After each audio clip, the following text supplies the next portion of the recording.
le développement réellement mis en œuvre est une déchirure. Le développement aurait pu et dû être une merveilleuse aventure humaine. Aminata Traoré, ancienne ministre du Mali et militante altermondialiste, a littéralement captivé l'audience lors de sa conférence au cégep de Trois-Rivières. L'Afrique est victime de ses richesses, on n'est pas pauvre, on n'est pas censé être pauvre. La Malienne dénonce le modèle néolibéral de l'aide au développement qui, selon elle, profite plus aux riches qu'aux pays pauvres.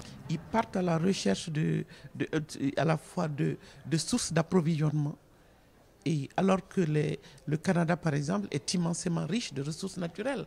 Mais pourquoi le Canada veut préserver ses ressources naturelles pour l'avenir et aller dans des pays plus pauvres pour piquer l'or, les terres arables et d'autres et actifs?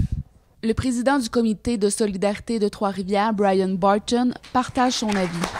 Il faut combattre le système, contester le système. Il ne faut pas que le monde soit dirigé dans l'intérêt de profit et dans l'intérêt d'exploitation. Enfin, le développement, c'est surtout l'épanouissement.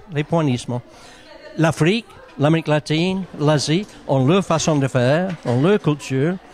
Ils doivent profiter aussi des développements technologiques, mais ils devraient le faire à leur façon et de la manière qu'ils veulent. Pour Gervais Lheureux, directeur général de l'Association québécoise des organismes de coopération internationale, la conception mercantile de l'aide au développement est encore plus marquée sous le gouvernement Harper.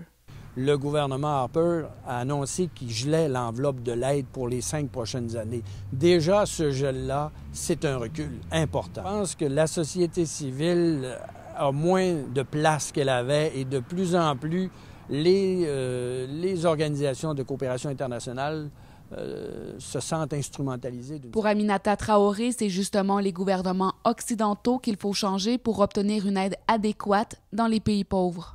On doit changer d'abord ce qui se passe dans la tête des dirigeants de ce monde, et pas seulement ceux du Canada. C'est le monde qui est globalement malade.